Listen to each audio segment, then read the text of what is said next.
धर्मशास्त्रांनी त्याचे नियम दिले, कुणाला कसं उठवावं याचे नियम आहे. आपल्यापेक्षा वयाने जो लहान असतो त्याला उठवताना त्याच्या मस्तकाचं अवग्रहण करावं आणि त्याच्या डोक्यावरून हात फिरवून त्याला उठवावं.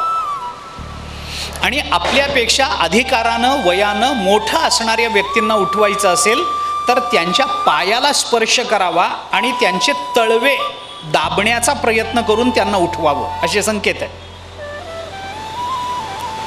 भागवतामध्ये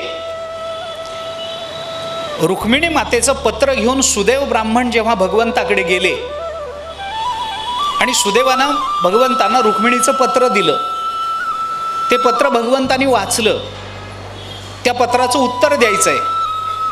सुदैवाला त्यांनी सांगितलं, तुम्ही लांबून प्रवास करून थकून आलाय, तुम्ही झोपा, मी तोपर्यंत पत्राचं उत्तर लिहितो आणि घेऊन जा. दरबार संपला, सगळे निघून गेले आणि भगवंताला त्या पत्रातून रुक्मिणी मातेच्या ज्या भावना कळाल्या होत्या त्याच्यातून सुदैवाकडून अजून काही जाणून घ्यावं या उद्देशानं ज्या खोलीमध्ये सुदैव थांबले होते, झोपले होते, तिथं भगवान गेले. सुदैव ब्राह्मण झोपले होते, भगवान त्यांच्या पायाजवळ बसले आणि त्यांच्या पायाला स्पर्श करून भगवंतांनी सुदैवाला उठवल्याचं वर्णन भागवताच्या टीकेमधून येतं. लहान मुलाला उठवायचं आहे, हाका माराव्यात, तू मूर्खच आहेस, तुला उठतच नाहीस, आळशीच आहेस, असं शिव्या देऊन त्याला उठवू नये. त्याच्या मस्तकाचं अवग्रहण करावं, त्याचं आयुष्य वाढतं असं म्हटलंय शास्त्राने. त्याच्या टाळूचा वास घ्यावा, त्याच्या डोक्यावरून हात फिरवावा आणि अत्यंत मृदू आवाजामध्ये त्याला उठवावं.